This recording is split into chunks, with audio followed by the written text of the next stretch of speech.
เกมที่เราซ้อมมาเนี่ยก็คือเป็นเกมที่เราจะต้องเล่นกับทีมที่เหนือกว่าอยู่แล้วนะคะเพียงแต่จังหวะที่เรามีโอกาสจะได้ประตูแรกเนี่ยมันพลาดไปนิดเดียวนะคะถ้ามีโอกาสมันก็อาจจะเป็นกำลังใจที่ดีในการเล่นมากกว่า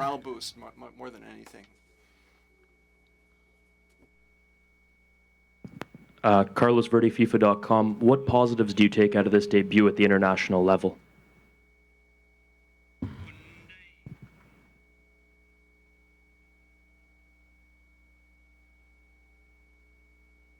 Yeah. อย่างแรกเราก็ได้เห็นแท็กติกที่หลากหลายนะคะของทีมในการแข่งขันในระดับโลกซึ่งมันมีแท็กติกที่หลากหลายจากที่เราเจอในระดับอาเซียนแล้วก็เอเชียนะคะมันก็ทำให้เราจะต้องกลับไปเรียนรู้แล้วเตรียมการที่จะเล่นในเกมต่อไปให้มันดีมากขึ้น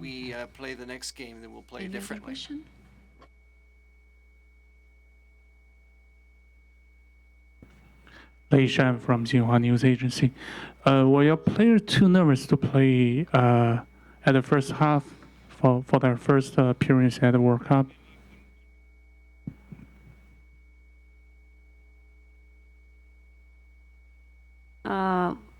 ก็คงเป็นเรื่องเกมแรกของเด็กๆก็ถือว่าเป็นเกมที่ยิ่งใหญ่นะคะในการแข่งขันฟุตบอลระดับโลกแต่คิดว่าเด็กไม่น่าจะกังวลมากกว่าเพราะว่าทีมชาติไทยเนี่ยรอการแข่งขันทัวร์นาเมนต์นี้มาตลอดระยะเวลาที่เราสร้างทีมฟุตบอลหญิงมาเพราะว่าถือว่าเป็นทัวร์นาเมนต์ที่ยิ่งใหญ่เพียงแต่ประสบการณ์ที่เราได้รับแล้วก็ที่เราเคยเจอมาจากการแข่งขันระดับต่างๆเนี่ยมันค่อนข้างแตกต่างกันทั้งนั้นเองนะคะก็ถือว่าเราจะต้องเรียนรู้แล้วก็กลับไปพัฒนาทีมเราให้ดีต่อไป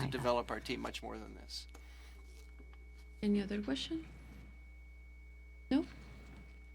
Thank you very much. In a few minutes, the coach from Norway is coming for the press conference.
FIFA Technical Europe chosen the player Abel Herlovsen, the player of this match.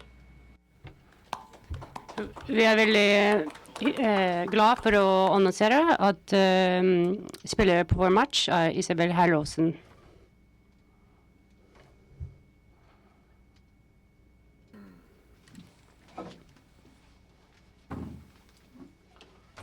Good afternoon. We're going to start the press conference with Team Norway. Please remember that you have your cell phones turned off. We really appreciate it. Thank you. Nå skal vi begynne. We'll start with a general question. If you can give us your impression about this match, please. Yeah, first match in a big event like this is always nerve-wracking. You feel that you are well prepared, but you really don't know how good the other team is. And that uncertainty is, of course, tough to go into a match with, but the goal will always be to score enough to win the match, and we had success winning the match. And we earned the win, and we are happy to have 3 points. Vi fornøyd med seier, og at vi har vunnet 3 poeng. In the play we need to improve, of course, against Vi even var stronger opposition than fornøyd når spillet ble bedre. On Thursday we will face Germany, and we have to Of course, strengthen our på defense, torsdag our finner vi organization in defense, and Tyskland, also our og vi må accuracy when it comes to forberede forward forsvaret. passing. And of course also conceding, or actually, sorry, not conceding, but scoring the goals. bedre Chances is really passering. important. Let's start with the questions.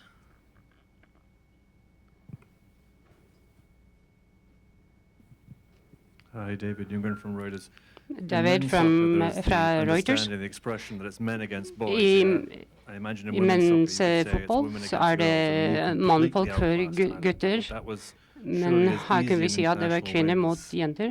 we can Dere see in a major hadde tournament. utklassert Thailand. I think I would not express myself that way, but we will Jeg vil also ikke uttrykke appreciate meg denne veien, men du that. I thought they challenged us fri til å gjøre in det. the match. Jeg- They had speed up front. Thailand hadde sjanse på foran. De hadde sjanser, de hadde bra Vi har bedre taktisk lag. But I do think Thailand has made a lot of nice progress. Jeg tror at Thailand har forberedt og utviklet seg bra, og jeg gratulerer dem for det. So, Pello, I'm from Germany. I want to know my impression. I'm I've seen the fra final Peter here for the fra European Championship 2013. Could it be Tyskland. that your team is stronger Lurer than på this match? And the second question, do you know who will europeiske take a penalty mesterskap when you get a penalty i against Germany? 2013. Which team Hva skal is du gjøre når det stronger of the ta Norwegian team in straffespark mot 2013? I know it's really not so Tyskland? easy to answer. If Norge we have, more power Ikke så lett in å our team svare. than today, Hvis vi har mer makt certainly. på vårt lag, så er We det have played better games. We bedre have played worse games. i dag. Vi har We've spilt been bedre consistent at the lag, best level bedre to beat Germany on Thursday. match og That's our være goal. match. Men det Yes, når det kommer til I agree. straffespark, jeg er If enig. we don't find Hvis vi ikke finner a way to score on PKs, we will struggle in it. en måte And, å we need to skåre go to på practice field tomorrow PK, practice. så da må vi på trening. Chris Hoffley from the Ottawa Sun, just for you, Isabel. Chris fra just a Ottawa thought Sun. on what this experience was like playing Jeg in lurte på Ottawa. hva erfaringen har vært i Ottawa. Hvordan var banen, hvordan var atmosfæren i publikum? Jeg synes det var fint å starte i dag. Det var masse folk som heier på oss. Jeg synes det var hyggelig å skåre mål som en striker. Det er veldig bra. Og jeg har 2 mål, og det var veldig bra. Hello, even a question for Ms. Olofsson. Katrin Schamil from Germany as well. Katrin fra Du var veldig bra offensivt med masse bra offensivt. Med ung offensivt, men også bra forsvar. Hvordan var det å spille med så flinke spillere rundt deg? Det er veldig godt å ha gode spillere rundt deg. Vi har unge spillere, eldre spillere, og jeg synes det er en god miks. Og det er bra for laget. Ja, det er bra. Jeg vil følge opp med treneren mellom forskjellen mellom dere og Thailand. Når du hva er det som Thailand bringer til en match som dette? Hjelper det turnering å ha en lag som Thailand? I kommende dagene til match, så vi var litt nervøse på kvaliteten på thailandske lag. Vi har aldri spilt mot dem før. Vi har kommet inn på siste lag fra Asia. Vi vet at Nord-Korea er ikke her, og da var det mulig for Thailand å få dette plass. Og jeg tror at de har prestert seg selv veldig bra. And just a side question, the US team comes in as one of the favorites. It has Hope Solo. USA kommer inn med Hope Solo, som er veldig bra keeper, men har veldig mye distraksjon utenfor banen. Hvordan synes du om det? Kan det være en problem for et lag å ha sånn som skjer utenfor laget? Det er mange som kommer til sammen i siste biten med sånne problemer.